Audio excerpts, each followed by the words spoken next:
Welcome back to Straight Facts on Tuesday.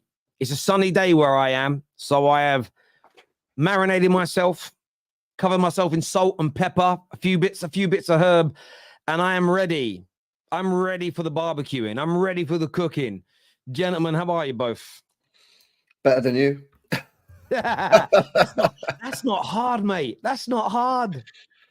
Yeah, I'm good, man. I'm good. Thanks for having me on, as always. Big up the chat. Smash the likes.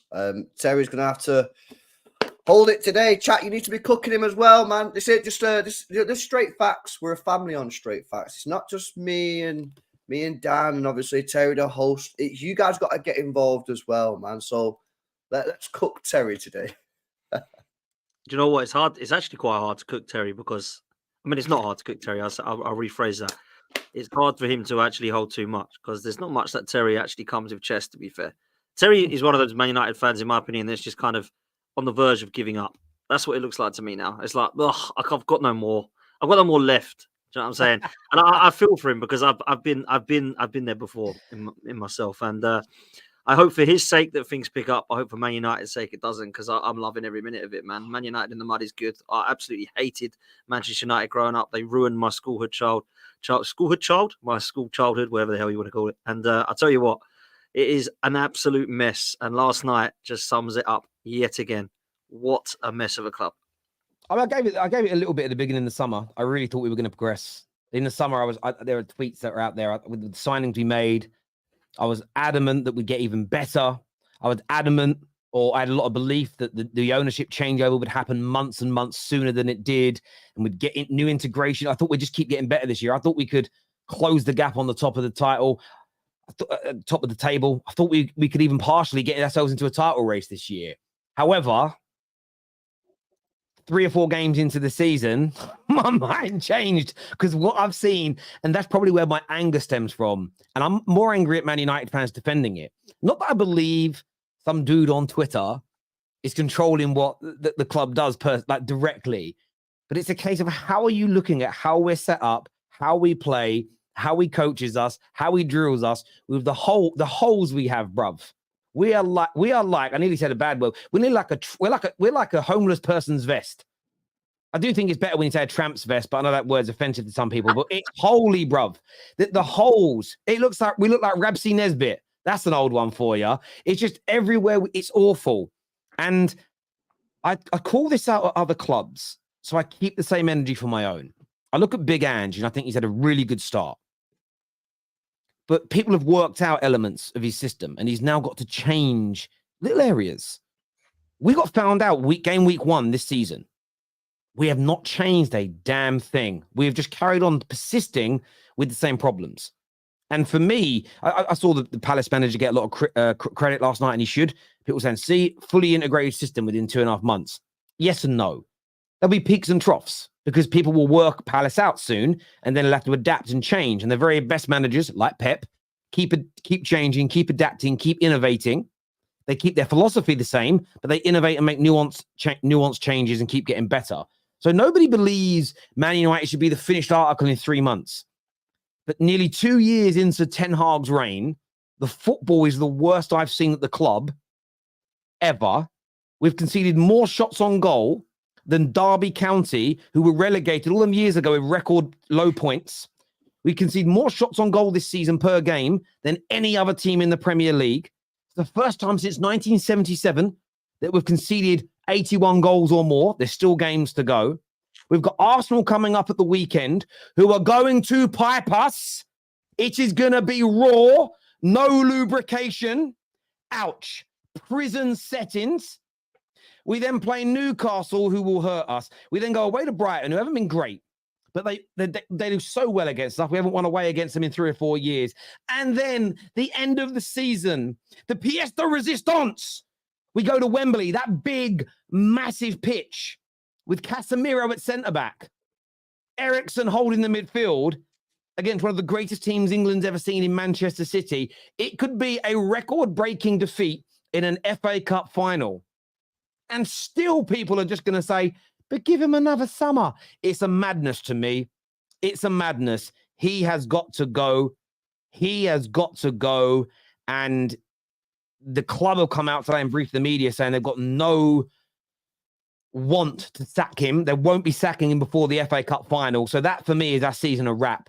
I think we lose our remaining 4 games. We might nick a draw in one of them, but that's it. We're done now. And yeah, I'm in bits over it, if I'm being honest with you. It hurts a lot. Do you know what? Bro, go on, man. Go on, LB. No, please, because you're more of a genuine rival in terms of a Manchester lad. So go on, you go. Listen, I was just going to say, cheers, mate. I appreciate it. See, me and you are on the same side today. Yeah, let's just remember that. For the first time all season, man. I just think when you look at this Ten Hag guy, I called him out last year. And I called him a fraud, and it was strong words at the time because, of course, he qualified them for the Champions League. He won the Carabao Cup, and he got to an FA Cup final. But I called him a fraud last year. Losing 7-0, and I know people say, "Oh, you're speaking about that again." Yeah, you lose 7-0 in a game against Liverpool and hold 6 in the same season against Manchester City. I know for a fact that you ain't there fully as a manager, because that should never be happening. Should never be happening. He failed to implement a proper style of play, and his transfers were absolutely horrendous, which Man United now have to sort out. Manchester United, the board, they have to sort that out. They have to dispose of these players. Every Man United fan I speak to says that, bar maybe 2 or 3 players, they get rid of the whole squad, right? Now, he's bought about 7 or 8 of them, maybe more. Who's going to stay? I see Fabrizio now coming out saying that United are ramping up talks for release.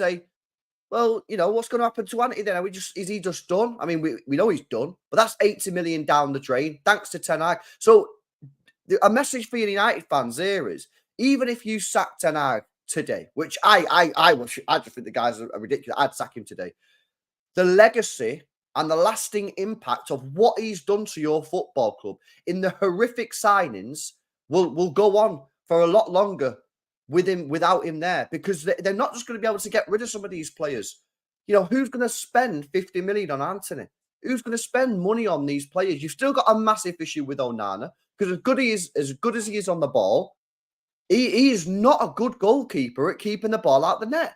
And he reminds me of our Claudio Bravo. He just reminds me everything of him. Good on the ball, can't stop shit from going in the net. The difference is we paid like 10 million quid for Claudio Bravo, so it was easy for us to rectify our mistake. What's 10 million quid nowadays? You guys have spent like 50. So again, and by the way, this is all down on Ten Hag. The fact that the board allowed the manager to make those signings, because that doesn't really happen at most clubs now, and most clubs now, they have a scouting network. They have basically like a group of people, and obviously the manager has a say. But United just allowed Ten Hag to make the signings. That's not all on Ten Hag. It's his fault that the signings are crap. But the board, obviously, most of them are probably now gone. Yes. They have to take responsibility as well, because that is old-fashioned. That's not how football moves now. So even if you sack Ten Hag now, and to be fair, I don't think United fans are so naive to think this would the opposite of what I was saying is true. But even if you sack Ten Hag today, there will be still a lasting impact of him being at the club, because the club are going to struggle to get rid of these players.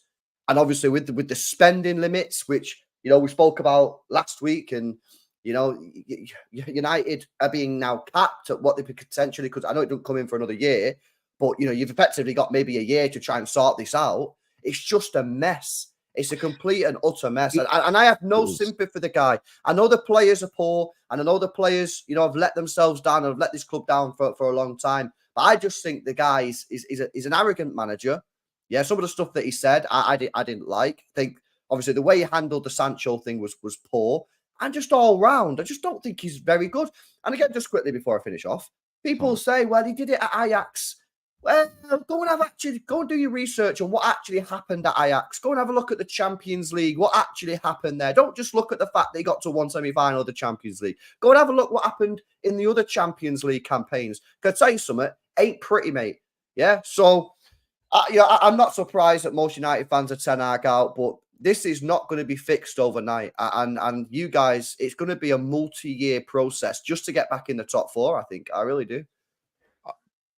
I agree with what you're saying about the lasting impact. And I put that beyond just Ten Hag. I think that's the last 10 years is going to leave an impact on the club that's going to take time to fix. But where I do have an element of hope is we're not a million miles away points-wise off of the top 4 right now.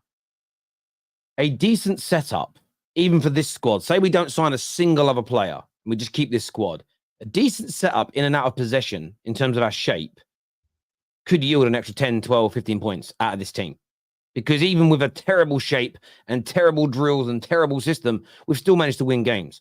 But we will clear out 6, 7, 8 players this summer. We know 2 or 3 are leaving at the end of their deals. They're really high paid players. You are like the Mason Mounts, Anthony's, you're on big money and don't really have I don't think anyone wants to buy them. They're going to be tough. Rashford's, Bruno's, by the way, we didn't improve without them. To everyone out there that says they're the reason we play bad football, it doesn't mean they're beyond the criticism, but the idea that they are the ones that hold us back has always been a mind-numbing, stupid opinion for me. But those guys, if you want to sell them, there's definitely market value in them. Everybody else isn't on as much money as people necessarily think, but I do get your point. It's going to take years to fix. Even if a manager comes in, and this is what I actually worry about. Let's just say it's De Zerbi, for argument's sake. The first 3 months, we look great. My worry is Man United fans get carried away, just like Spurs did. Oh, look at that, see? Because there's going to be peaks and troughs. It's going to take years to become a consistent, performing, well-oiled machine. Because what will happen, say it's De Zerbi, say it's Potter, say it's Flick, it doesn't matter who. They'll say they come in and they actually do get their system integrated and it's the good shape in and out of possession. We move the ball well. Players are enjoying it. Rivals, our competitors will work out how to nullify that system, where our strengths are, where our weaknesses are. What the manager and the club then has to do is continue to persevere by buying and selling players again, by making adaptations to that system to ensure that it keeps getting better and better and better. And hopefully over 2, 3, 4 years, you can build a squad that can just go out there against anybody and play its brand of football because you've got some of the very best players, one of the very best teams in the world. That's where you want to end up. You can't do that in one summer. So patience is going to be key. What you then get when you say that is, we're not being patient with Ten Hag, because the situation is different. Ten Hag is part of the old regime that gave him complete control and power as long as they could land the deal. And because I saw a tweet that come out today, and it was he didn't want Højlund, he wanted Kane, he didn't want Mount, he wanted Frankie de Jong, he didn't want to get rid of Fred, and he ended up being given Amrabat. I know he missed out on some of his number 1 targets, but the players we went after instead were his choice still. So fair enough, he didn't get Harry Kane, who definitely is better than Højlund. But then his next choice was Højlund. He pushed for that. He was told by the board, look, we don't rate after it was recommended. We'll get you Anthony, but we only think he's worth 25, 30 million. The manager said, no, he's a 90 million pound player. Go and get him. You can't be forgiven for that, in my opinion, with how we're now playing. He moved on. Listen, I don't think every decision he's made is wrong. I still think his decision to move Ronaldo on at that point was probably the right thing to do. But then he abandoned the way we were playing football last season and changed it. So in the end, it's not been that decision in isolation wasn't bad, but he hasn't continued on this path we were on. It's an absolute mess, as you say. And I want to throw this out there, but why do you think the board are keeping him until the end of the season? Why do you think a decision over his future hasn't been made yet? I mean, unbelievable question, and unbelievable that he still is in the job, really. I mean, I cannot believe that there are Manchester United fans that want this guy still. There are some that are saying it's not him. I've heard them all ring up Talk Sport on social media. It's the players. It's the players. We had this a lot of the time with a lot of managers that come into the job, right? It's the players. It's the players. Now, I understand some of those players are absolutely horrendous, right? No doubt about that. But I don't think that Marco Silva or Gary O'Neill or Unai Emery are particularly happy with their set of players. But you could see a style of play straight away, right? Straight away, you could see a style of play. And you're not seeing that with Ten Hag in, nearly 2 years now? I can't believe they want to keep this manager. Now, I can only think that they don't have the manager that they want yet. I don't think they've got the guy available yet that they go, boom, go and get him. Now, a lot of Man United fans will say, but you could get X, Y, Z. You could, but I don't know that new structure that isn't even, let's be real, put in place yet properly has the name that they want. And that's why I think they're keeping hold of him to the end of the season.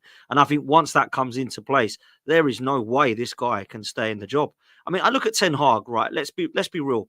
When he signed for Man United, I kind of understood why he went for him because it was an attractive style of play at Ajax and he'd done well there, right? But when you look at the successful managers over in Holland, you don't look and go, wow. I mean, Louis van Gaal come from there. The other names, I'm looking at them now, Martin Jol, Philip Cocu, Frank de Boer, Dick Advocat, Ronald Koeman. Is there any of those names do you look at and go, cool, yeah, they're the sort of managers I want to be attracted at my football club. So let's be real. Why are we massively shocked that this hasn't worked out? And for me, the people that are still wanting to keep Ten Hag at the club, tell me what you have enjoyed about the period of time that he's been managing Manchester United. What have you seen to think, right, yeah, he's struggling, but you know what? XYZ, he's absolutely, he's got that sorted. It's just this and that. Now, for me, I compare it to like Unai Emery at Arsenal, right? You could see there was a good manager there, but the whole structure and the players are down tools and stuff like that as well. But you could see there was a good manager there. It was never going to work for Unai Emery because the players are down tools, the fans had given up, and the structure above was just a mess. But I at least saw a good manager. We went 22 games unbeaten. He got us to Europa League final. He was like a point off a top four with a terrible squad, by the way. Yeah. At least I could see that. And he's proven that everywhere he's gone. Villarreal, Aston Villa. I don't get that with Ten Hag. I don't see a style of play. I don't think he's got any idea of what he's doing in terms of the players on him. I don't think there's any of those players that are playing for him. And I looked at that last night. I wasn't shocked you lost. But I look at these players and I'm thinking, this is embarrassing. Like Casemiro, absolutely embarrassing. You know, really embarrassing. Well, that was a bad signing at the time, though, and people didn't want to accept it. Wasn't a bad. It wasn't a bad sign. It was a bad. Give him a contract of 4 years. Mental. Well, yeah. I mean, it's what it is. It's a good short-term signing for a season. LB. Yeah, but you're not going to get. Yeah, but so what? The option is to say Casemiro come United for a year. The fact is, that's never going to happen. So it was a bad signing. Do you know what I mean? Like, you don't bring Casemiro into a team like that. You need to build something. You need to bring in players. That, why didn't United go for Rice then? Because they not got Rice instead of Casemiro? That would have been an infinitely better sign. They probably got him a little bit cheaper than 100 million at the time as well, because he didn't just have that year when they won the Conference League. Great point, man. But they didn't. This is the thing, and this is why I can't just blame Ten Hag. It's everyone upstairs. It's because they could have gone and got Declan Rice, probably at similar or maybe slightly higher, maybe 80 million quid, yeah? And that would have been 10 times the signing of what Casemiro was. I know Casemiro done all right last year, but 1 year for 65 million quid when you could have had Casemiro for the next 8. You could have had Rice for the next 8. This is the mentality that United need to get themselves out of. I totally agree. And I've had a lot of messages probably in the last 12 hours, getting to 24 hours since the game.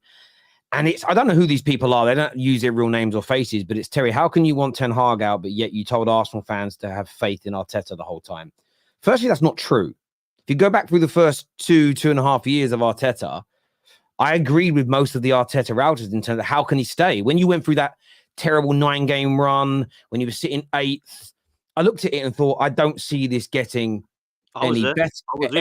Any better.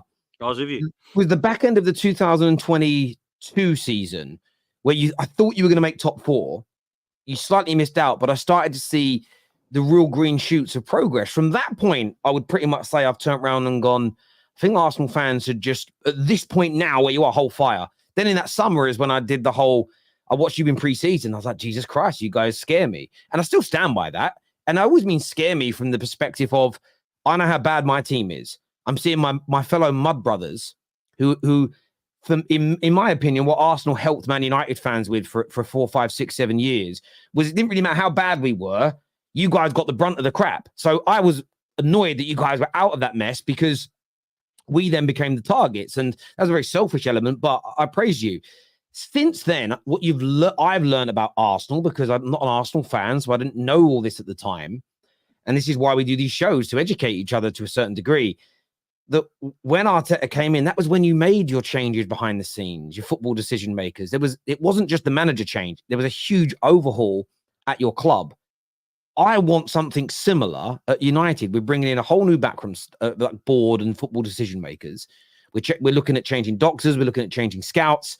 I want a new manager and coach as well. I hear the excuse of it's the same players, but it won't be. A large amount will go this summer, and the following year another amount will go. But we have to start again from fresh if we want to progress, because if it's just horrendous in terms of how things are right now. And I mean, you get comments like this that says, like, contrary to popular belief, majority of fan base is behind Ten Hag. This is the thing. When you say that, what are you basing it on? Stop spreading lies and misinformation. I mean, where have I said every single Man United fan wants him sacked? The internet loud gobs like Terry are the minority. Listen, I saw the Man United fans last night, and someone actually super chatted about it. Thoughts on the fans clapping the players. Fair play to the fans. They went to the game. They spend the money. They're an important part of football match-going fans in terms of supporting the players to get more out of them, and they make the TV viewing so much better for every single one of us around the world. So I have no disrespect towards them. They're entitled to do what they want. I understand clapping the players because I'm at a point now where, barring a handful that I think are done, I'm not angry at the Man United players. They are not playing in a system. And do you know how I know it's the system over more so than the players right now? We concede opportunities in the game that's not about our opponents playing well.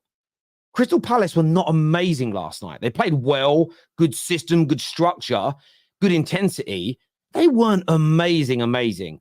We were just awful. The space we afford teams. No wonder these players look bad. And Stephen here says, like, what, Wharton over Mainoo, Højlund will never be half the player that Mateta is. Listen, that is all just bias and recency bias all rolled into one. Before the new manager came in and created this really nice looking system at Palace, who was talking about Mateta being good? Show me the posts and the comments and everything else. Forget barring Palace fans. Show me who was saying Mateta was a baller. If you'd have turned around, if I said to you guys in the summer, don't get me Højlund, go sign me Mateta, you'd have all said, shut up, Terry. So let's not rewrite history. And yeah, Mainoo is looking worse and worse and worse as weeks go on. Of course he is. We make everybody go backwards because the system is bad. I am not angry at the players per se anymore. I'm just not. I can't be. I cannot be annoyed with no structure at the club if the quote-unquote employees struggle. Equally with Ten Hag. He should never have been given the power that he's been given. And you said it earlier, LB, and that's the bit for me that stands out. It isn't just the manager. It isn't just the players. It's the way we've been run. And look, again, I want the guy gone. I do agree with you, though, Dan. I think the only reason we haven't made a proper decision yet is Omar Barada and Dan Ashworth are still not here. They can't come because of the clubs have taken them from into the summer. So it is what it is. Super chat here says, after Ragnick, I said I won't trust this group of players again, but I fell for it and trusted them under Ten Hag. I won't make that mistake again. I see a lot of this. I want to throw this to you boys. I see a lot of this. You can't trust this group of players. They've done it to Jose, blah, blah, blah, blah, blah. I think only one or two players in our squad now are from the Jose era. So is it as basic as just not trusting this group of players, or is it more about the culture at the club, LB? It's the toxicity of the club. And this is why, if you remember, how many times have I said to you, Colby Mainoo should think really, really careful about his next decision. And the first couple of times I said it, I was saying it just to wind up United fans. But actually, it's kind of true. It's kind of true, man. Like, United ruined everyone. Look at all the players you've had there. Ruined all the top players. If you had Di Maria, he ended up going. You had Rashford was a top player. He's gone. You had Pogba. He was a top player. You had so many top. Casemiro's the latest one. Like, it is. I think Gary Neville called it a retirement home or something like that. Like, it is legit. It is absolutely legit. And like I've also said that I think with this new ownership and these new people coming in, they will try and address that. But that's going to be very, very difficult to address because ultimately there's 20 odd players. And as you said before, you can't get rid of them all. You're probably going to get rid of about 4 or 5 if you max. Maybe you can get rid of a couple more if you're lucky. So it's not necessarily the players. It's the toxic environment that exists in the dressing room. And the only way you can deal with that is either by getting an authoritarian style manager who has 100% backing of the board, right? Which is very difficult because what you effectively need is, let's just say Simeone, because Simeone is the guy that everyone always throws out in that. So Simeone to come in and say to the players, right, no nonsense. It's my way or the highway. If you don't perform or you don't train or your attitude stinks, you'll be training with the kids. You'll be outcasted, and I don't care. But then what you need the board to say, yes, we agree. We know the results can be bad, but we need to sort this out. But that can go down a very, very dark path because, You know, how many players are toxic in the dressing room? You could end up playing with the academy. You could be in the bottom half of the table. Very, very difficult. Or you just try and get rid of them all. But we know that's going to be tricky because how many players are you going to be able to sell? I don't know, man. It's the toxic environment. There's no way all these players United have had over the years that we would put into a toxic bracket are actually just toxic. They've been infected with the core problem that's at United. It's not. They're not all bad people. Rashford's not a bad guy. Lingard was not a bad guy. Pogba's not a bad. All these players are not bad people. So something's going on that's making them. You are what you hang around with in life, and we've all seen these examples, whether it be in sports teams or in our social lives. You must have had a friend you got on with, and then he started hanging around with a different crowd, and within a few months, sometimes they even physically look like different people, and it's and sometimes you don't even see it happening. They could get a new job, and that kind of industry is a certain way, and people get changed. And I do think people come to Man United. It's why when I even look at Casemiro, he has got older. But I look at his fall off, and when I just sit down and calm down, am I surprised? We saw Pogba come into the team in his early mid-20s, just been in the FIFA Team of the Year. Everybody was jealous, and he came in and he had good games for us, but could never find consistency and regressed. Rashford burst through onto the scene and looked like a star in the making. He's had some good seasons, but up and down. Martial came in with the whole of France, salivating over how good he was. Regressed. Bruno Fernandes came in, and in fairness, out of everybody, maintained it for about 2 years. And then again, everything started to regress. Everyone. Varane came in as Champions League Varane. Championship Varane.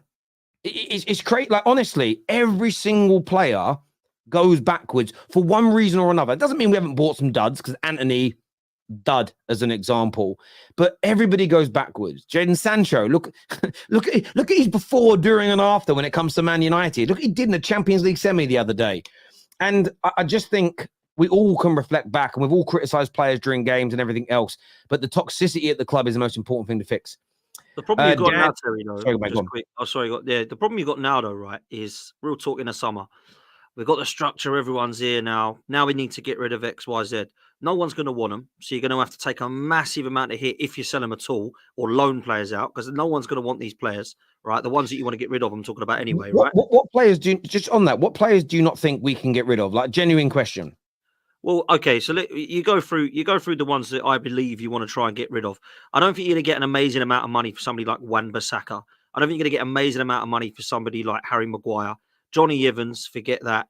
I'm not so sure you're going to get an amazing amount for Casemiro or Varane for what you bought them for, right? So there's losses on all those players. Then you go into midfield. Scott McTominay, do you really want to keep him? Maybe you do as a squad player, but if you do sell him, you're not going to get much. Amrabat, likewise, he's not impressed. Then you move forward, Rashford. I mean, if anybody gives you anything between 25 and 35 million, I'd just take it, because the guy is mentality of a conference player, in my opinion. But they will get some cash for Rashford, though. They will get some cash. But that might be the only one that they get some money for. This is one of the. I say that Rashford's a player that they could get cash for. That's one of the biggest talking points of United. Yeah, half the fan base want him, half the fan base don't. Half the fan base don't, right? I look at this. Yeah, sorry, I just want to break it down for you. So, like, Anthony Martial, Johnny Evans, their contracts end at the end of this season. Amrabat's Amrabat's gone because he's on loan. So that's 3 of this squad gone. Players whose contract ending. He's not going to give you anything. Anthony isn't going to go. But Varane and Casemiro, I'm not worried about. They've got suitors in the MLS. They've got suitors in the Saudi League. Because of their name and who they are, they will go, in my opinion, because of those leagues. You've then got, like, Maguire's got a year left on his deal. Eriksen, a year left on his deal. Lindelof, Wan-Bissaka, Donny van der Beek. I feel like those players, they're sellable. They're not on the most amount of salary. Like, Wan-Bissaka's on a lot. He's on 90 grand a week. I still think there'll be clubs that are more defensive, maybe, that would buy a player like him. He'd be great at a West Ham. He really would. Maybe not with their new manager, to be fair. I'm thinking more David Moyes. But he could do well elsewhere. I do think we can sell the players we can't get rid of, as you said, like someone like Anthony. I don't see. I genuinely don't see how we get rid of him. I don't see how we get rid of Mason Mount with the kind of money that he's on. Luke Shaw's here until 2027. No one's buying him because he's a crock, in my opinion. I think it's going to be hard to get rid of Onana, who I don't think. I'm at a point now where I'm pretty decided. I don't think he's good enough he's terrible, for us as an example. But again, if we could get rid of Casemiro and Varane, Anthony Martial's going. You can get rid. I mean, part of me like Sancho's probably going to go. Sancho doing well right now is good for us. He'll be someone that you can probably get off the books. Sancho and Rashford. I'll give you them too. I'll give you them too. Yeah, it's one of them. But the others are just. I think we can get rid of some. It's going to be hard though. Super chat here. So go on, Dan. Finish your point. Sorry. My mistake. Go on. Finish. No, it's fine. I mean, that was just half of what I was going to come into was obviously the plan. Then you got to try and buy. Then you got to look at who you want to buy. Right now, Manchester United fans are going to want to buy quality. The transfer market is mental. This is going to cost hundreds and hundreds of millions of pounds for Manchester United to get anywhere near, in my opinion. Because if you just say, for example, let's just take someone that you might not want this player, but let me just throw someone out there. In midfield, you might go, let's go for Onana at Everton. Let's just say you go for him. Whether you want him or not, just go with me. You go with Onana. That's going to be 55 million or something crazy like that Everton will probably want for him. Then you go and release the clause of Elise. That's 60. So now you're well over 100 million. You've only got 2 players. Manchester United need about 8 or 9. So how much money have Manchester United got and how many windows it's going to take? This is the problem we've got. This is a ridiculously hard job for Man United. This is not like, a few years ago where you go and get 5 or 6 players for like 25, 30 million and then you start building a squad like that. This is going to take a long, long time. And I just honestly think this is a horrendous time. And yes, if you've got the money and the backing, you could have a couple of windows and be like, wow, okay, we've got 7 or 8 players here now that are really going to take us forward. And we've kept a few of the squad players. But this is not going to be easy, man. And out of Europe might be what you need, man, if I'm honest. It might just be one game. Being out of Europe, the one thing about keeping the manager as well, and I always spoke about this backstage, Danny Devil in the Details put this out there. And it's a theory, and it's one that I suppose holds some water. Man United out of Europe can spend nearly £100 million more on players than if they're in it because of the 85% cap against your income by the Premier League rules versus the 70% cap when you're in Europe. That's why it's going to be interesting if Chelsea make Europe because their cap suddenly drops even further. So there is a train of thought amongst Man United fans also like the NBA. This is what he said. These words where in the NBA it's called tanking, where you don't lose on purpose, but you don't really change too much. So you finish a bit lower than you were expected to. You get a better draft pick. There is a thought that maybe Man United are doing a bit of that. Sounds nice. It's a bit risky, though. We have got the FA Cup final. I'd still rather sack him now and bring an interim in to try and put a bit of life back into these players before we play City. Because we've got no chance of beating City. 0, in my opinion. Or as close to 0 as you can get. If you brought an interim in, you went and got Ruud van Nistelrooy or someone like that now, just for 3 weeks. There was no chance he was going to be the manager. You're here just to lift spirits, put a little basic system in play. We'd have more of a chance than we do now. But City would still be the heavy favourites by a country mile. But you are right, Dan. It's going to take a long time to fix this situation. It certainly is. Dan here says, big up, Terry. We are dog breath. A better manager who doesn't leave so many spaces has us comfortably in Europe this season. I agree. The system since Ten Hag got here has been abysmal. Players have no clue. Of course they have no clue. Ex-pros are watching the game, and I thought Ashley Young last night on Monday Night Football was trying to be respectful as an ex-Man United player and title winner. But you could tell what he was saying without saying it. He was basically saying, this isn't fucking football. What is this? He's basically saying, what is this? This is not what you trained to do. I also believe Ten Hag is gone. The sort of info won't be leaked, in my opinion. That's also very true. One thing I would say about Man United in this really bad run in the last few weeks that we've been on, there have been very few leaks of anything, which for me is a little bit of a good sign because normally so much stuff is leaking out the club. It's like a broken fucking fridge. The legacy of the Glazers' ownership running the club into the ground is much more lasting. Erik Ten Hag can salvage this under a structure of sanity, not insanity. Do any of you think you could turn it round? Nope. but well, based off of what? Give me something to prove to me that he can turn it around. Nothing.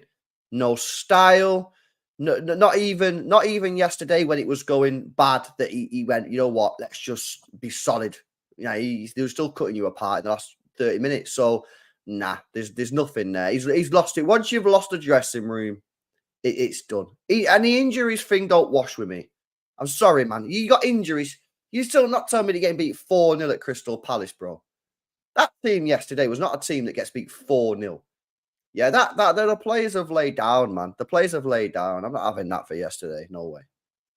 I said on the Top 6 show yesterday that I didn't think we had laid down. got that wrong. After the game, I was like, I can't believe I thought that. When I saw last night, it was just abysmal. It really was. Bring Ollie back, Pep's kryptonite. Listen, KJ said that the other day. 3 weeks, I honestly would take him back. Just for 3 weeks. Not longer, just 3 weeks. I have a feeling Man United are waiting for the end of the season and for how the end of the Euros are, I think he means, to get Southgate. Can you imagine? Can you imagine? Would you rather keep Ten Hag or get Southgate? I'd rather the club go into administration and be shut down. That would upset me less. I mean, that would literally be the definition of jumping out of the frying pan and into the fireplace. It would be awful. Goldbridge used the term of some of our players are injured to suggest they are not hurt. Was embarrassing and disgusting from him. I mean, look, I've seen that clip going around. I don't know who he's referring to because he didn't specify. But I remember Lee Gunner saying it on the show that he believes that Mason Mount this season has been feigning his injury because he didn't want to play in this bad team. I can understand players having a knock, having the ability to play, but thinking, why am I putting myself through? Why? Like, I don't want to be out there in this system, in this team looking bad. I can understand it. I don't even think it's I know Goldbridge didn't word it that way, but I can understand it. You've got a little twinge in your hamstring. I'm not saying Bruno did this because Bruno would play for anything if he could, but I've got a twinge in the hamstring. I fancy sitting out the next few weeks. I wouldn't be surprised that with the way Man United is operating, the things our players and coaches and owners have done in the last decade, if that ever came out in someone's book, would anyone be surprised if players didn't fake injury, but maybe exaggerated it because they didn't want to play? I wouldn't be surprised. I already done that super chat. Clip this. That is why if Arsenal can't beat the shittest United team in history, Arteta should be sacked ASAP. I mean, you should destroy us at the weekend. How much are you looking forward to that game, Dan? Yeah, very much so. I mean, I was looking forward to it anyway. A lot of people, including myself, were into the run of this game and just going, oh, yeah, we should destroy them. But, we probably won't. But after looking at you last night, this should be comfortably 4-0, like comfortably, and I don't mind putting my chest out to think I think this will be a comfortable victory now. I look at the way Manchester United are set up. They're literally on their knees. They've given up. They're down tools. Ten Hag probably knows he ain't going to be there.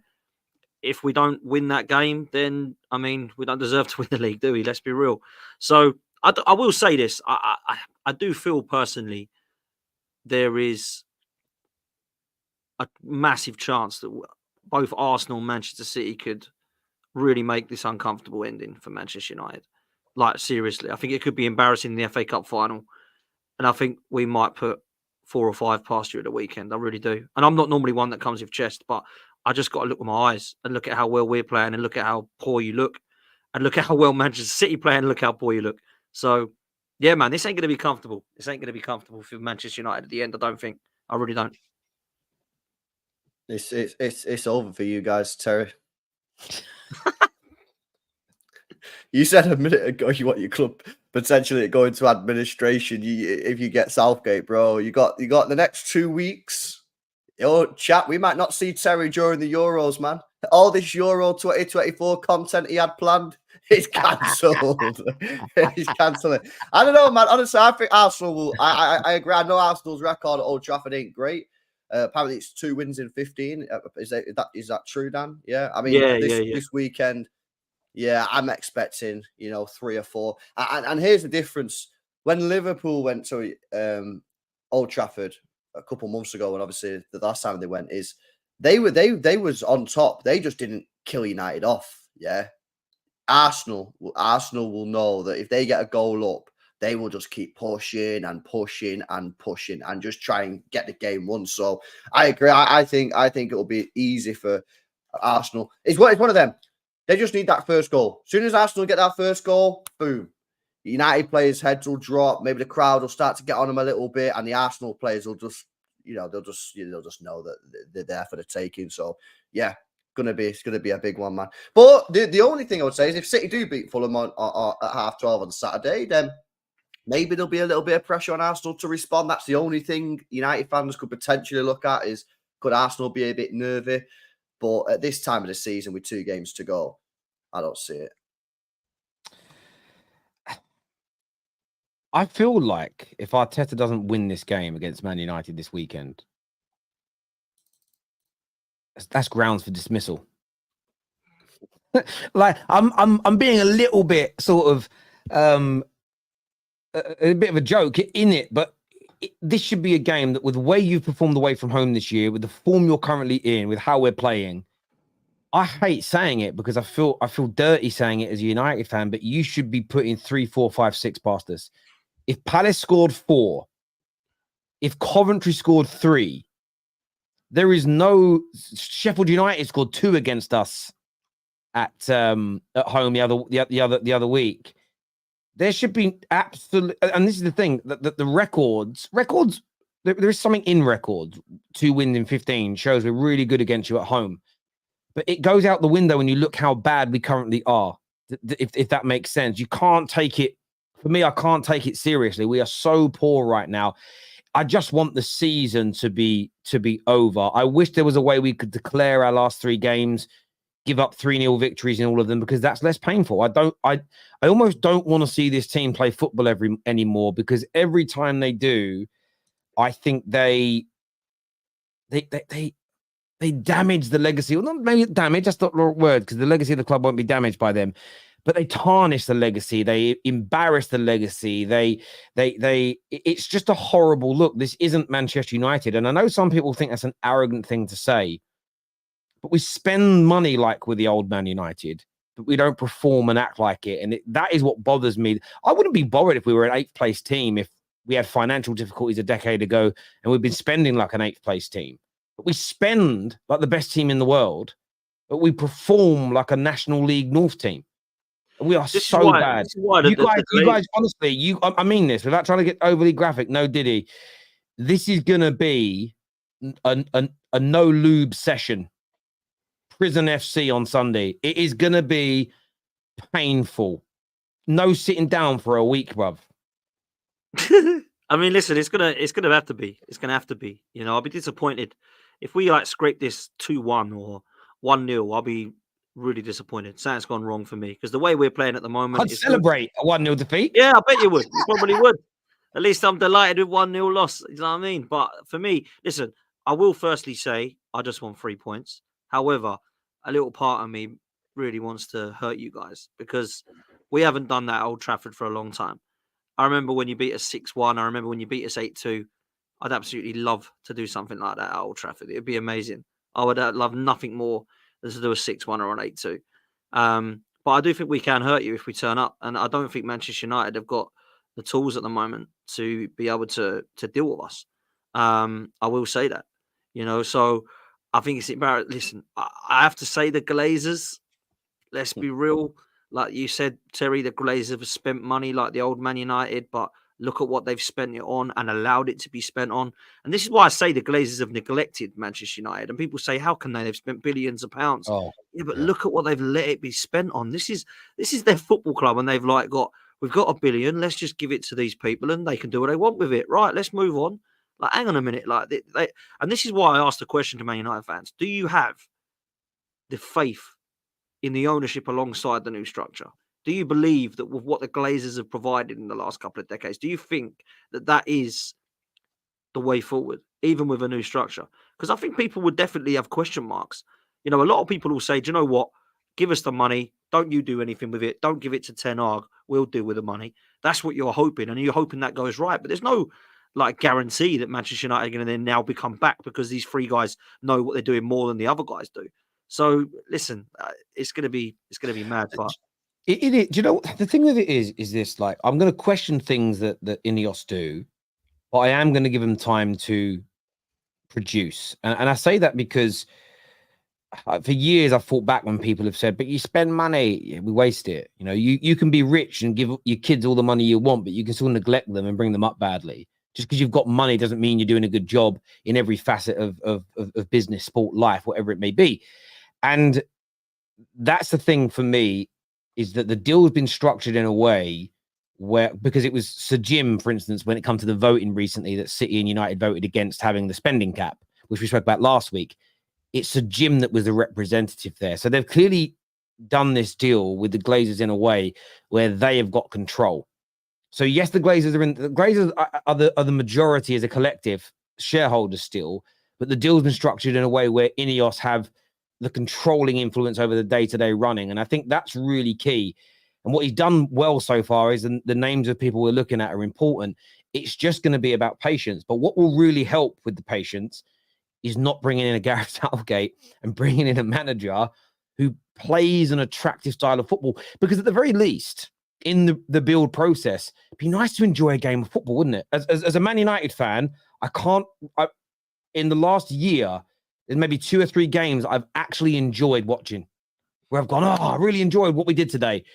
If you've got that and you can see improvements, I think fans can get on board with waiting 2 or 3 years, most fans, to compete. I know there are people out there in the football world, in the YouTube world, that believe you should just have the highest of the high standards and you should be angry at your club if you're not there on day one. That isn't plausible in the situation that we're in. I can understand Liverpool fans having that feeling next year. You're in a title race this year. You shouldn't be. This idea that Liverpool now need 4 years to get back into a title race is crazy. If Pep leaves tomorrow, it's stupid to go, City are going to need 4 years to compete. But Man United and City are not in the same situation. So we do need to be patient. But our ownership, our new ownership, they have to get some early decisions right, I think, because the fans are jaded. And it's almost, like once bitten, twice shy. And if we start to see, if Southgate comes in and the football is bad, it's going to be so hard to get behind them. It just is, because everybody's so exhausted at the false hope and the problems. It's because it's been a decade since United last won a Premier League. So, if people ask United fans to be patient for another couple of years, some United fans are just going to be like, nah, we've been patient for a decade. You fucking deliver now. Do you know what I'm saying? So this is the thing. It's easy to ask for patience. Yeah. You've been successful a few years ago and you say, right, we just need a couple of years to build. But when you've had a decade of mismanagement, constant promises and constant sort of failures of the promises, like, fans get tired, man, and they can't be bothered waiting no more. They want the success. So especially when they're spending the money that should be getting them success. United should be as good as Liverpool. United should be as good as City and Arsenal. They spent the same amounts of money. There's no excuses because it's been spent poorly that they're not competing. So now if you go to United fans and say, despite the fact we spent £1 billion since Fergie left, it's going to take us another 4 years to get up to the top of the table. Some United fans are just not going to have it. So again, that's another thing that this board has to deal with. I think they've got a super tricky job. Everyone talks about the Chelsea job being the hardest job in the league. I think United right now is by far harder than the Chelsea job. I really do. At least Chelsea, they don't seem to have a toxic environment. No, that's the one thing about Chelsea you would say is that they're playing, and they have been improving in the last few weeks, Chelsea, and there's still reports of problems being at their club. But when they're not fighting over who takes the penalty. Yeah, but that's not toxic. That's just petty behaviour. United a toxic environment. That's just young as well. That's a young squad. But then the other side of it, when it comes to Chelsea, is we don't know what our new owners are going to do yet. If I'm a Chelsea fan, I'm not trusting Todd Bowley and Clearlake because of the financial situation that they're in. But from a player point of view and improving the team, if they do well, Chelsea, this summer in terms of their signings, they would definitely be, in my opinion, if they get good experienced signings in that help improve their first team, they could be in the top 4 race again next year, especially with the signs they've been showing in the last month or two, and they're ending the season well, and they're going to leave us behind if we're not careful. In terms of replacements at Man United, Thomas Tuchel is again linked to a potential move to Man United, and obviously some of the names of managers that we're looking at, we don't want Gareth Southgate, etc. But Thomas Tuchel was an option to come in. What's your thoughts on that, boys? I like Tuchel. I've always liked Tuchel. I think he's a good manager. I think he's disrespected by a lot of people, and he delivers. He's a good coach. You look at his record, look at some of the stuff that he's won. I thought he'd done pretty well at Chelsea. A lot of people say not, but if you actually look at what he did, I thought he'd done a really, really good job. He's got Bayern Munich to, it's one game away from getting him to a final. He's got to go to the Bernabeu, tricky game, of course, but it's still in their hands. It's still possible. He lost out this year, Leverkusen, and I think people look at it and maybe sort of blame him a little bit. But if you actually look at their record, it's not a horrific record. It's probably would have won a lot of Bundesligas, the amount of points they've got. They've just been a bit unlucky that Leverkusen have done an invincible season. Bayern Munich now want him to stay, but he's told them to do one. You know what I mean? He's got standards. You know what I mean? So big up to him. And he probably falls into the bracket of the Simeone type guy, that he goes in United and him and the whole board of Manchester United say to each other, right, we got a problem here. We spoke about the toxicity before early in the show. I won't go over that again, but we've got this problem with the toxic dressing room and players that are just not good enough. We need to get rid. And this year, next year, 2024, 2025, is going to be a year of just getting out the deadwood, getting out the toxic players and bringing new players in and starting that rebuild. And everybody needs to be on the same page that it's not going to be pretty. You won't be challenging for top 4 next year if that's what you do, because it's not about that. It's about resetting the football club. But he needs to have the backing of the board. And I'm sure if they're going for him, they will have the backing. I think it's a good manager. I think I give way too much hate. He gets way too much hate. He really, really does. I don't understand, to be honest with you, why he gets so much hate. I just don't get it. What's interesting for me, I've been up and down with Tuchel, good, and then I'm like, I don't know. If he ends up winning the Champions League this year with Bayern Munich, we know he isn't going to be their manager next year. We spoke. If he ends up being a 2-time Champions League winning manager, part of me does feel like, even though my personal preference I don't think is good enough, there's another part of my brain that says, how ungrateful are you? It's 2-time champion, potentially a 2 times Champions League winning manager. I don't know. I mean, maybe it's. Do you get what I mean? I know that the bad bits are out there in terms of falls out with players, has fallen out with the board, has done this, has done that. I mean, a lot of Chelsea fans want him back. I mean, that isn't going to happen. That's been very well stated today that neither Clearlake or Tuchel want it. But you then start to look at who the managerial candidates are. Would I take Tuchel over Potter? Yes. Would I take Tuchel over De Zerbi? Yes. Would I take him over Southgate? Yes. Do you know what I mean? I don't know. I'm in two minds, but then at the same time, I need to be careful when I'm thinking about this. Because I would say when it comes to Man United, obviously everyone's biased in their own way. I get dragged into the romance of it sometimes. Oh, Tuchel comes in and imagine he gets us to win a Premier League and upset Chelsea fans and And I'm like, no, stop thinking like that. And just as you just said, I've got to think more about fixing this club and it's going to take years and all of that stuff's got to go to the side. What's your thoughts on Tuchel, Dan? Do you think out of everyone that's available, would he be the right person for Man United at this particular juncture? Listen, he's the best name out of the ones you've mentioned. I mean, I wouldn't go near De Zerbi. I wouldn't go near Potter. I wouldn't go near Gareth Southgate. Tuchel would be one that I would look at and consider if I was a Manchester United fan. Hansi Flick would be another one that I would look and consider. Zidane, if he did want to come to England, would be another one that I would consider. They're the sort of names that would be exciting for Manchester United fans. None of these managers that, let's be real, would be a huge risk. Thomas Tuchel did really well at Chelsea, man. People forget how many finals that guy got him to. You know, he was literally penalty kicks away from winning some of them. Champions League winner, did really well at Chelsea, and some even regard him as high as Mourinho, if not some better than Jose Mourinho for what he did at Chelsea, right? So for me, I'm a bit with LB. I don't really know why that guy gets a lot of stick, to be fair. I understand that it didn't work out for him and he's finished at Dortmund and PSG and Chelsea, ended up, having to move on. But how many people actually do last 20 years anymore in jobs? It doesn't happen, does it? It just does not happen. Unless you're Pep, who Man City would want to keep for 200 years. This doesn't happen, does it? It just does not happen. So, listen, I don't really understand why people are not looking at Hansi Flick more. I think that's a manager that 100% Manchester United should be going for. But out of the last few names that we've heard, Tuchel's got to be up there, one of the best, Terry, for me. I mean, and he's in the Premier League. He's done it in the Premier League. Do you know what I mean? So it's not like he's going to have to come to a new league he doesn't know. I think it would be a good appointment. I really do. I really do. I mean, looking at his sort of honours, just his honours as a managerial statistics. So Dortmund, 62% win ratio. Paris Saint-Germain, 74%. 60% at Chelsea. 62% currently at Bayern Munich. When you look at what he's won, he won the Pokal with Dortmund, 2 leagues in 2 leagues and 2 domestic, 3 and 4 domestic trophies with PSG. On the Champions League, the Super Cup and the World Club Championship for Chelsea, and he has won Bundesliga with Bayern Munich. Potentially, we'll see what happens tomorrow night. Could be in another Champions League final. I feel like if they make the final, they'll win, by the way. I just got this feeling if they make the final, that they'll win it. But if he ends up with another Champions League, it becomes very difficult. But I'm going to keep the same energy that I've said, barring Southgate, and for some reason, he's the only one that makes me feel this way. I am going to trust in what Barada and Ashworth decide.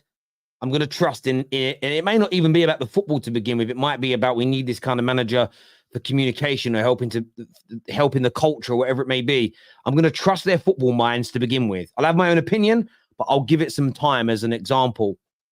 Because it is that KJ said this the other day on socials, and it got a bit of traction, but not as much as it should. Too many Man United fans think sacking the manager is the same as previously sacking them. I'm saying again, but we now have football decision makers for the first time since Fergie and David Gill left. It is different now. It just is. It doesn't mean they're going to get it right, but it means I've got a little bit more faith in it. I never really wanted to sack the previous managers until it was untenable, because I didn't think anything was going to change in reality. And this time round, it just feels a little bit different to me. But I wouldn't be against Thomas Tuchel coming in now. I don't think I'd be like kicking off, and I definitely wouldn't be kicking off and angry. Some Man United fans seem like they would be, but I don't know if we're in a place to argue about it, or I don't know. Well, what I mean, at the end of the day, what you got to do is, right, people asking about this. I think Dan asked about the new owners before. You've just got to back what they do. You don't want to be beefing your new owners before they've even made a decision. So whatever decision they make, go with it, right? And if it works, great. If it doesn't, then you can cuss the owners.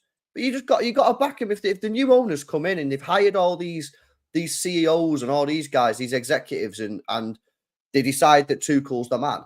What, you going to sit there and say, Tuchel's definitely not the man for my football club, that I know better than all these guys who work in football? Like, at the end of the day, just go with it, right? Keep your opinions to yourself. And then if it doesn't work out, then cuss them. And then you say, right, these guys don't know what they're doing. I just think, like, you don't want to be arguing with the new owner before they've even made like a decision, man. That's what I would be. I wouldn't want to be cussing them out already, but no, I agree. And I think it is different to before. Give it a little bit of time. Help your club. Man United don't need Ten Hag to show up versus Liverpool, Arsenal, and Man City. Yeah, I mean, Liverpool scored 7 against you last season. We scored 6, and we scored after 13 seconds. So, you need to hope that your players dial in. I mean, it's about playing for pride, isn't it? You know what I mean? And we always say this. It's about whether or not they actually, what won it. I'm not being funny, right? But it's the easiest. When he goes out on Sunday, yeah, and he gives the dressing room speech, and he does it against Wembley. It's the easiest speech he has to go for. So the pressure's off. United can't qualify for the Champions League. No one expects them to beat Manchester City. I'm just saying to the players, listen, the whole world's watching you. Are you going to go out there and embarrass yourselves because you're the ones playing the football? Are you going to go out there and actually try? You actually try and run and play for the badge on the shirt. I think he's got one of the easiest team talks in history these next couple of weeks. I really do. We've won there 4 times in 34 years. I hear what you are saying, but I'm always so nervous. Have you only won 4 times in 34 years at Old Trafford? That's mad, if true. Yeah, I fact checked this. Bro. Yeah, it is a mad record there. It is a mad. You've only won twice. I did Premier League only. 2006, 2020. The last 2 times we won there. Yeah, and then the last time before that was 2003 or something like that. It was. Yeah, so it's not ideal. 2002, we won the league there. That was quite an important one. Tevin's normally good with this. Tevin's normally good with this sort of stuff. Like, genuinely, I think he's right. It could be right. Yeah, it's crazy. To be fair, in 34 years though, let's be real. From a lot of that, we were absolute trash as well in the latter part of that. But the last 10 years we've been trash. You know what I mean? Yeah, well, we have as well though. Yeah, parts of it too. Yeah. Yeah, mad. But that's not a good stat, man. But no, I think we'll be all right, man. Jeez, they're just on the floor, aren't they? We cannot. If we do not win this game, there's problems. Trust me. Yeah. LB, 3 more. Yeah, man. 3 more games, isn't it? Oh, 3 more Oh. games. I thought it was a City thing. I didn't get it. I wasn't was not in the following club. either, yeah. I thought it was 3 more YouTubers have got letters from your club. I love how that rumor went around. It made me die. I was like, as if you can be sued for believing a Times newspaper article. Part of me would almost love to see if that happened, right? What it would just do to the country. Because that means everybody's liable to be sued for believing something that potentially isn't true. Do you know what I mean? It's crazy. But yeah, City, I mean, I'm defending City here. City are not that pathetic. They're not pathetic. Do you know what I mean? Like, it would have been crazy. The fact they had to brief the media over it, though, made me die. Like, shows how big social media is now, isn't it? It was massive. You know what I mean? Obviously, and then Mark put out the video, and he said he did have a letter, which obviously he doesn't have a letter. Yeah. So just to sort of wind it up even more. So the whole thing was crazy, man. The whole thing was crazy. Oh no, it was so fun. I would have, if I was Mark, I'd have done like a press conference and brought out the letter, and it'd been like, you know, in the movies when you saw those ransom letters where people cut out letters from a newspaper, I'd have sort of done one like that and read it out. If we don't beat them, sack them all, including Win the dog. Imagine, but this would be, I mean, you know, sometimes like they say you can't write football scripts. Man United beat Arsenal against all odds at the weekend and hand the title to City for a 4p. In some respects, that might hurt more than taking a piping, bruv. You know what I'm saying? Like, it's like lose-lose, really. Well, it's the same with Spurs, isn't it? Spurs are in the exact same position as you. They could beat us and hand the title to Arsenal. You could beat Arsenal and hand the title to City. So, I know we've spoke a lot about United on the show, and I knew we would today, and it's right that we did. What did you make of the Spurs now? 4 defeats on the bounce. Postecoglou, like looking at, you know, he's sort of going back on some of his words. Spurs fans are saying he should go. Interesting. Don't know what the problem is, mate. I think it's fine, mate. It's just the way we are, mate. Just keep it going, mate. There's nothing wrong with it, mate. That's what we'll keep doing, mate. Good. Keep doing it, please. It's brilliant to watch. I love it. All their fans absolutely crying. They love all this bloke. Oh, he's the new. Everybody needs a bit of Ange in their life. And in October, they were winning the league. And now look at them. Absolutely embarrassing. I said this about Tottenham in October. I said, you're doing really well. You've got a great chance of top 4. You won't get the title because your squad's not good enough. We're doing exactly what Arsenal did last year, though. Why aren't we getting the respect? No, you're not. You're not. You're not doing what Arsenal were doing last year. It's October. Just calm the hell down, man. This is what they do all the time. Just they're cute, aren't they? They're like a cute football club. It's like, bless them. Bless them. They're trying. Well, yeah, hang on a minute. You're giving it the big one here, right? But next week, yeah, if they roll over for City next week, you'll be on in straight facts. They're going to roll over. Yeah, but then you'll be on here saying they're all pathetic, aren't they? They're all pathetic. So, you know, you just need to have a little bit of respect. No, listen. I know you like Tottenham, and you're worried about that game. You don't need to be worried about that game, LB. You are going to absolutely tank them. Look at the way they're playing. They're absolutely getting hammered by everybody. So they conceded 15 in the last 4 games, is it now? Are you just done then, bro, on the league? What do you mean? If you're saying that City are just going to batter Spurs, we've only got 2 games left, Fulham and West Ham. So are you just done? After Fulham, man, I will be, yeah. Because you ain't losing the last roll of the dice. Fulham's the last roll of the dice for me. West Ham, look at them, they're embarrassing. Tottenham, like the pair, you're going to win. I tell you, I'll predict it now. You'll win at least 4 past Spurs and probably 5 past West Ham last game. Oh yeah, look, not easy. They're going to get pummeled. Though, boys, this was my favorite. This was my favorite headline. There was one where they said that Ange is the new Fergie. I've done that one to death. This headline I was sent the other day from back in October about Spurs, where it says Spurs. Could Spurs outdo the Invincibles? Premier League leaders Tottenham on pace to better Arsenal's greatest ever team after Crystal Palace win. That stuff's just so premature, man. So premature. What the hell is going on there? What are they beaten Palace? Now it's Invincible time. Like, what is going on here? This is what I don't get about it, man. It is very, very bizarre, but you know, that's what they're so desperate to try and win something. They're so desperate to be this huge club. Just let them keep trying, man. Let them keep trying. Now, I've never known a fan base so cocky for someone who don't win anything. Do you know what I mean? Like, you look at the history of what they've done in what's it been? Last time they won an FA Cup, I was 4 years old. Yeah, I'm 36 now, people. Enough said. Yeah, it's so funny. I don't know where the article is. Look, there was another one where a journalist wrote in October that he stopped Spurs from Big Ange just fixed Spurs and they are no longer Spursy. I remember just reading it thinking, I know like Spurs fans don't like the tag Spursy, and I get why they wouldn't like it. But sometimes just don't mention the damn thing because you've now set them up for more failure. But I suppose that's what the media do.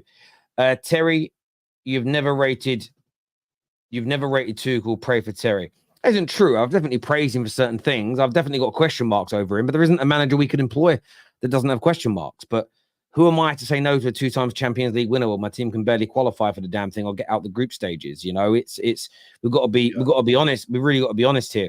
You got to humble yourselves, effectively, is what you're saying. Like, you can't be saying, oh, we don't want this guy, we want this guy, when, you, like Terry says, you've not won, like, major honours for so long. So, yeah, facts. Prediction, Tottenham hand, Rodri red, and he misses West Ham on the last day to lose the league. That sounds like copium and hopium or whatever. Yeah, I think that is a bit. Jeez.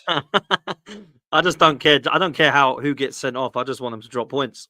Doesn't bother me where. Just drop points, please. That's all. I mean, so go on, LB. I was just going to say, I do include Spurs. I know Dan don't. I think that these next two games for us are the ones. I think West Ham last game of the season. Moyes, yeah, it looks like he's on the way out. You know, Pochettino wants to play for the club. You know what I mean? Hopefully he'll lie down. And I just think if it's down to the last game of the season, like we've done it multiple times. So for me, I still think there's two next games for us. I actually think Fulham. I'm coming around to the idea that might be a tough one because people was telling me that Fulham away is going to be tricky. And I was like, why? Why is Fulham away going to be harder than Forest, who are fighting to stay in the division? And everyone just kept on telling me that Fulham's going to be harder than Forest, and I didn't really buy it. But now it's getting closer, and I'm like, oh, actually, maybe it is tricky. And they're on the day, they are actually a decent side, so maybe it's. But we play first, man. And playing first is what you want in it, because then obviously we put the pressure on Arsenal. So I don't care about performances at this point. Just get me the 3 points, man. Yeah, I just can't. I just don't see Spurs standing. You know that Kermit the Frog meme where he's bending over? The Kermit the Frog one? That's Tottenham, and I tell you guys, they are not gonna allow it to happen. I think Spurs have checked out as well, to be honest with you. Very similarly to Man United, not in the same way as Man United. I think they've checked out for the season. I think they didn't, but I think the last 2 or 3 games, they have not believed they could make top 4. So there's been an intensity missing from their matches. So yeah, I can't. So I would love it. I don't want the 4-peat to happen, but yeah, I think it's over. I think the title race is almost over now. The Fulham game's the last one, and after that, West Ham and Spurs, that will be like taking sweets from a baby. African Cat here says that sometimes when the players want to leave, they play well to be marketable. United players don't give an effing monkey because they know they are not leaving. It's true. They're on good money. There's no need to leave. Get it? I think it's a good point, my friend. Us Arsenal fans waiting on Fulham game. Lose, we win. I think you mean, yeah, listen, of course. I mean, how excited would you be at 2:30 on Saturday, Dan, if Fulham were to pull off a madness? Listen, if that happens, we'll probably end up drawing to Man United, knowing us, if that does happen. But no, that's what I'm praying for, is that Fulham can take something.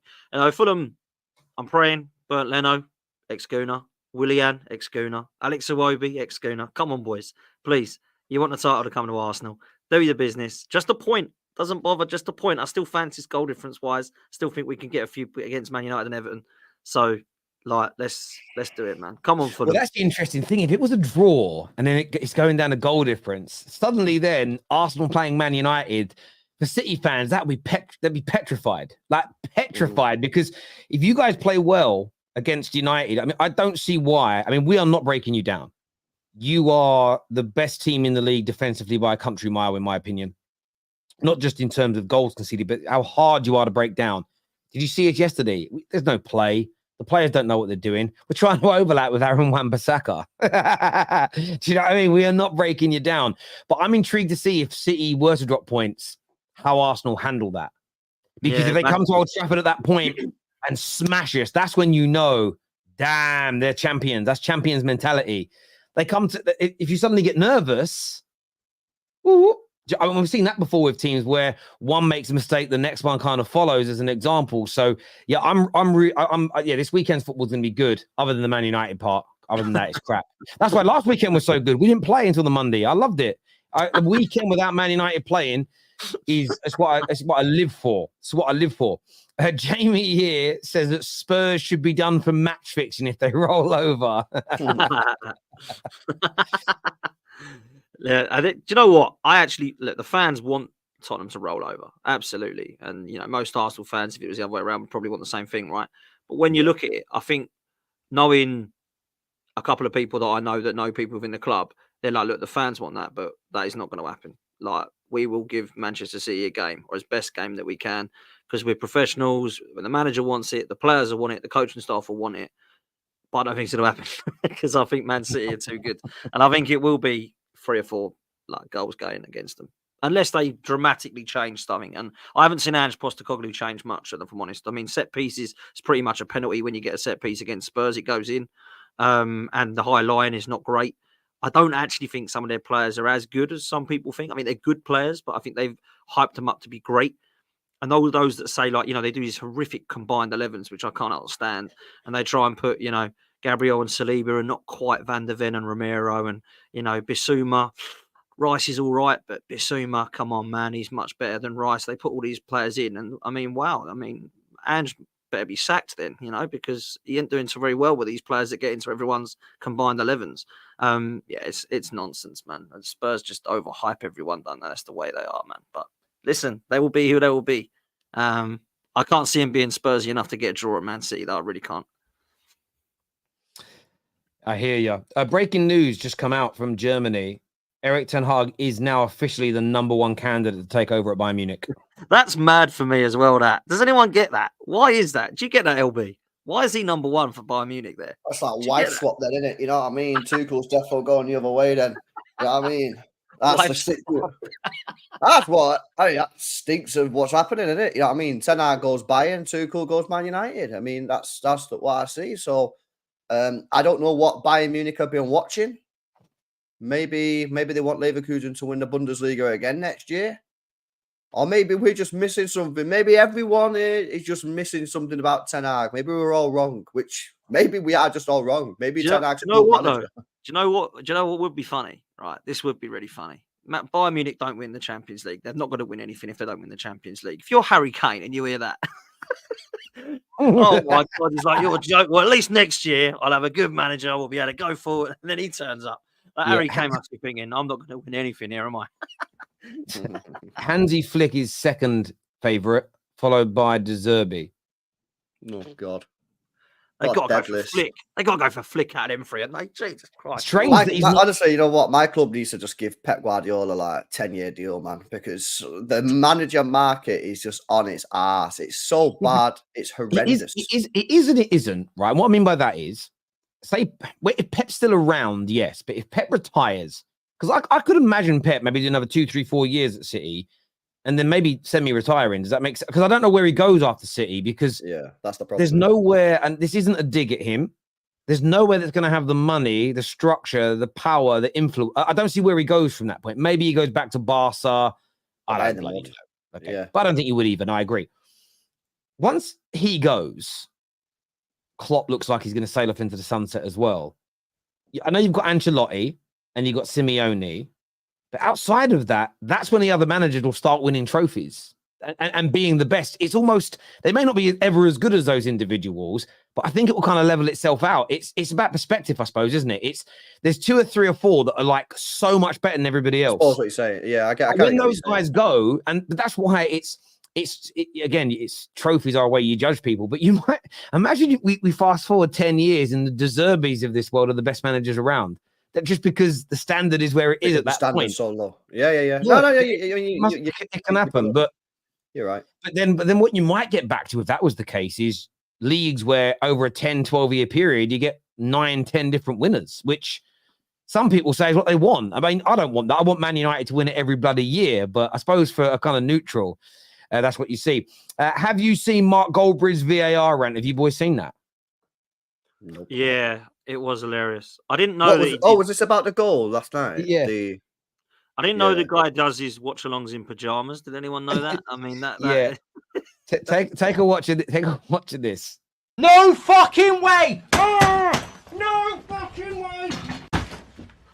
Absolute fucking joke! I've had it with Howard Webb! You're an absolute fucking cheat, mate! You're an absolute fucking cheat! You're joking! You're absolutely fucking joking! No way! Oh my God! What? Absolute joke! It was my favorite bit. My favorite. The light's great, right? But my favorite bit is this jump. Fucking joking! No way! Yeah, that is mad. And it smashes his light.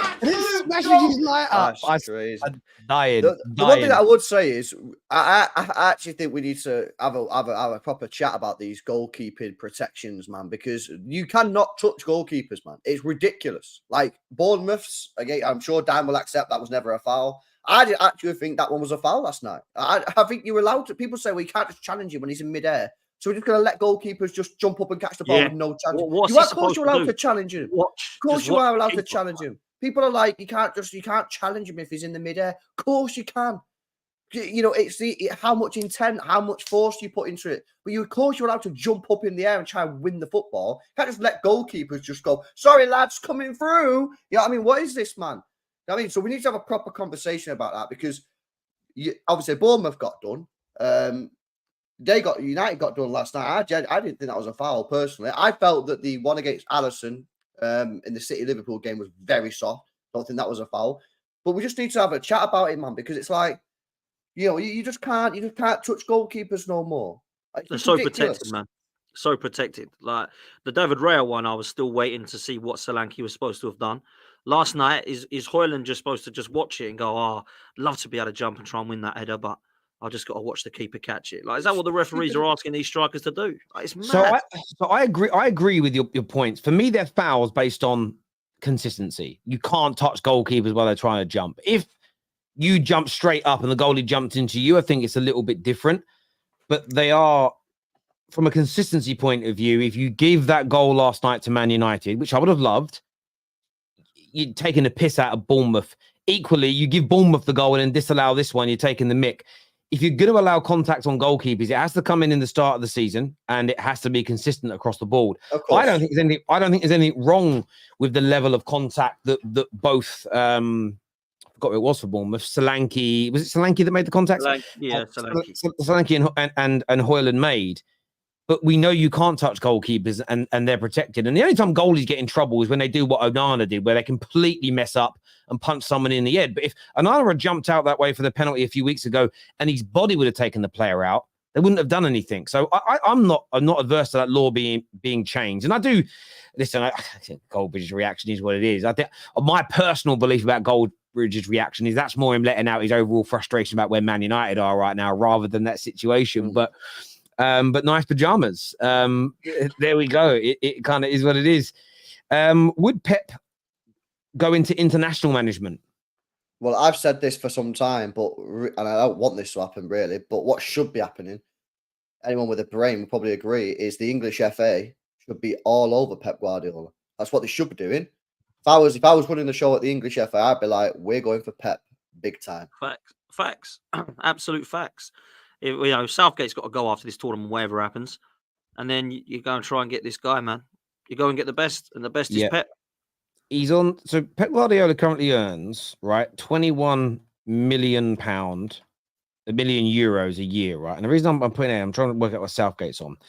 Southgate won't pay. He's paid a lot less, to be fair. Southgate's earning £5 million a year. If you're the FA, you go to Pep Guardiola now and say, look, we're going to pay you 35 million a year. Pep Guardiola is the England manager with the talent that we have in this country right now. The chances of you winning a major trophy with him over an 8 to 12 year period, because he's still young enough to do that, is astronomically high. Even 8 years, you know, a couple of World Cups, couple of Euros is high because of how good a quality manager. I would love him or Klopp. I'd love to be the England manager. Genuinely, it would change how I feel about them because of City and United and Liverpool legends. I can't stand them, but then I kind of like it. For once in my life, I'd like to like Pep Guardiola. I'd like to get behind him, but yeah, no, I think he might. Would he? I know he's from Barcelona. Some people have said to me that he would never manage Spain due to his sort of, is it Catalonian beliefs? I'm not going to get involved in the politics of that. I don't get it. Yeah, but I don't know about that, man, because, like, didn't he play for Spain? I'm sure he played quite a lot of games for Spain. Did he? Yeah, it did. Yeah, I don't know what that's all about. But yeah, England, man. Thing is, when England need a new manager, you're going to go for the best, and you're going to look to see if Pep's available. No, international career. Sorry to butt in. Sorry. International career from 1992 to 2001, he played 47 games for Spain.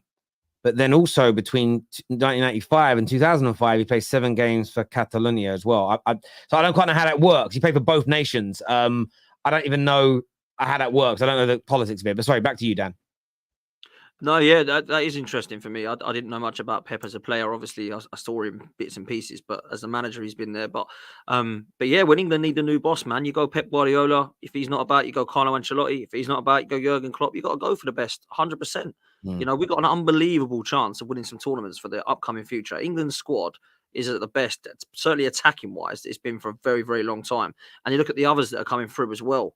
For me, it has to be one of the top dogs. None of this are. They're the cheapskates, though, aren't they? Though, because you don't remember back when they appointed Hodgson. Yeah. What the whole thing was they're going to get Redknapp from Spurs, but Daniel Levy wanted like a massive payout, and they were like, "No, we're not paying." So they ended up getting Hodgson, if my memory serves me correct. Like, so they're stingy, man. I mean, I have all these FA Cup semi-finals at Wembley that no one wants, by the way, and then they just stinge out on the manager and end up with a manager that's won nothing in his whole career. Sam Allardyce, we got him. Remember, it's just like mad. One game though, 100% win record though. Best. You're not going to beat that. Not going to beat that, to be fair. But yeah, unbelievable. Erik here says Ten Hag is falling upwards to Bayern. Failing upwards, it says. Failing upwards. Yeah, I mean, it is. I do think there's a good coach in him, and I think going into a structure where he's told you're coaching, you might do all right. I think at Man United, he's being told you're the manager of the football club, you've got to run it all. Listen, I don't know if Pep or Klopp could run a football club. I don't think they can. I think most managers nowadays that have come through in the last 10 plus years are trained to be head coaches. Of course, they have an input, but Pep doesn't manage Man City. He coaches and manages the first team. He'll have an input and a say because he's been there such a long time now. Man United, every time a new guy comes in, we basically go, there's the keys. It's stupid. So Bayern might be a better fit for him. Ten Hag has worked with Bayern B team before. He has been at Bayern Munich before, so maybe that's also part of their thought process. He's been at the club before and knows the infrastructure. What about Marco Rose as a coach candidate for United? I don't know enough about him. He did well at Dortmund, didn't he? Was it Dortmund he did well at? And then he went to Gladbach, I think. Is that where he's at now? Where is he at now? He was at Gladbach. He then went Dortmund. He's now at Leipzig. Leipzig, that's right. Yeah, Leipzig. Yeah, I mean, highly rated, I feel, but I don't know, man. Is that he's done all right at those clubs? I don't expect he's won some trophies. Yeah, I mean, he's done okay at Salzburg. He did okay at Leipzig. Again, I don't know enough about him to have a real opinion on him, but I don't know. I just something about the sort of the Leipzig, the RB sort of model managers. There's something about them that I'm worried about, and I can't quite put my finger on it. Yes, first. I have no hope versus City at Old Trafford, sadly. First time, I think you mean. You've not had hope. Yeah, agree. This is the first time I've ever playing Arsenal where I haven't felt like we could win. That's crazy. First time in 38 years. For me personally. LB, can you please drop 2 points and let me win the league? Could you drop 2 points and take the stress off me so we can win the league? That's my rebuttal there. Can you all drop loads of points so my team isn't the only one in the mud? That's what I would like to see happen personally, but that's just me. One of our members here says, no sympathy with Ten Hag, for Ten Hag from Terry. United should be able winning regardless of how bad they have been run and have been progressively for every year. I don't quite know what you mean. Like we shouldn't be winning regardless of how bad we're run. If you're badly run, it's harder to win, in my personal opinion. But yeah. Fulham players are flying kites in training. What? Big up the Fulham players, man. They know which side the bread's buttered. That can't be true. Fulham, I'm certain it's kites. Come on, Fulham. Big up, lads. Yeah. Work those arm muscles. You know what I mean? Oh my god. Oh my god. It's hang on a minute. Nah. Is it actually true? Yeah. Hang on, I'm gonna it can't be. no. I'm just downloading something here now. If this is true. Oh, hang on. Here we go, boys. Here we go. I can't play the bloody music because I'll get done. I don't know what's just happened there. Yeah, they're flying kites. Big up, They're lads. flying kites. That's it. They're not on the beach, kites. are they? They are not on the beach. Wow. That's bloody high, that one, isn't it? They're flying kites. Fulham are flying kites. How's that make you feel, Incredible. Dan? How's that make you Incredible. feel, bro? Well, that was my only hope. You know what he said before? Yeah, you know what he said before? He said Fulham is the last roll of the dice. This is the last team that could beat Man City. And he looks at training and they're flying kites. Embarrassing, man. Embarrassing. Oh my god. Not even Oh on the my beach. They're days. not even on the beach. So what's the term that even worse than being on the beach? That is them just they've gone out for a community fun day, haven't they? That's what it is. No training today, lads. It's off. We've only got City at the weekend. They've already won the league. Mary Poppins. Let's go Mary fly Poppins, a kite up. I do know the words for that. I played Bert in a school play. I still remember all the words for all the songs. It's mad considering I was 10. I know. Mary Poppins. How that stuff stays in your head. Great film. So what? Go train yourself, Terry. Been training today, bruv. Been lifting them weights. Arnie Slot. It's a weird comment to make. That kite can find Ange's high line. Congratulations to Manchester City for winning the league. Yeah, I mean, Arsenal should take that content, post it themselves, and write over the top like "Congratulations, Man City for winning the league." Yeah. Just a way of getting into Fulham's players' heads, maybe. Jesus, that's terrible. It's probably going to end up the biggest meh end to the season, isn't it? After what was built up to be so great down the bottom, we all know he's going down. We all know he's top four. I don't know. Who's going to win the league? What I think could happen. I mean, this could go into the final day of the season and be reminiscent of the Aguero season. Nah. Because if it's final day, City go 1-0. I mean, it happened a couple of seasons ago. City were 2-0 down against Villa. Had to come back. Yeah, Like, that's what I mean. I still think there's going to be excitement there, but that level of excitement, because the day that Aguero scored that goal, I'm not even going to we were away from home, so I was part of the supporters club back then. About 80 of us got together because we said, look, we'll meet for the final game. None of us had much hope. We were like, we won't do it. City will beat QPR easy. We said we'll meet.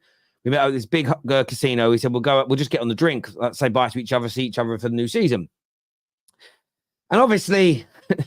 We were a minute or so to go. We thought we were going to do it, right? And I do blame myself for that Aguero goal.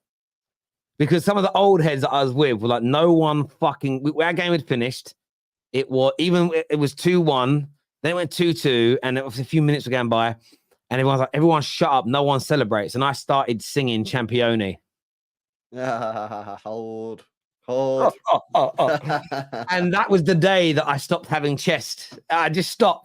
I was just like bouncing up and down singing it. And I remember one guy grabbed the back of my hair so fucking hard. I went, shut the fuck up. And I was like, yeah, all right, fair enough. And then 32 seconds later, because I remember it specifically, 32 seconds later, Aguero scored that goal. Fuck. So you guys could have that. You could, if you go through that, Dan, trust me, that will hurt more than your collapse last year. Oh, it will. I'd love an Aguero moment for one of our Arsenal players. I'll tell you that now. Besides us too, I'd love it to be Saka, man. Saka gets so much unfair stick. Get him to win us the league. Oh, that would be amazing. It really would. Yeah, I mean, can you imagine? Yes, City drawing. They draw. You guys have got 5 minutes added on, but you're drawing. And then, I don't know, Saka scores like a 30-yard thunderbolt into the top corner. 97-minute winner. Right. Bro has to dream about it because he ain't experienced it real, bro. No, it's true. But I will say the Aguero moment was good, but it was no Michael Thomas goal. That's all I'm saying. Anfield 89 will never be beaten. Hold that. Yeah, I mean, Aguero's is probably because it's the last minute is there. Obviously, United, 1999, we were 1-0 down to Spurs, had to win, came back and won it. We had a few final day of the seasons. The funniest, my favourite one was I was at the game. We were away against Wigan. And we just knew we were going to win because Wigan weren't very good. I think we won 2 or 3-0 on the day, but still had to get the job done, if that makes sense. But there we go. Boys, look, I want to thank you both for coming on and giving us your views, your opinions. Always a pleasure to speak football with the two of you. We are live tonight, ladies and gentlemen, after the Champions League game. So make sure you are tuning in this evening after. It is Dortmund playing tonight, isn't it? Yeah, Yes. PSG Dortmund. Yeah, PSG Dortmund tonight. 1-0, 1-0. Is Is it? it Yes, 1-0? 1-0. 2-2? I don't know. Anyone I know? remember. Anyone care anymore? Now they've gone out. 1-0 to Dortmund. Yeah, 1-0 to Dortmund. Yeah, I thought it was 1-0. So it's 2-2 in the other game. So yeah, we'll be live after that this evening, people. So make sure you're back with the Football Terrace. Until next time, take care. Goodbye. God bless, and we'll see you all again soon.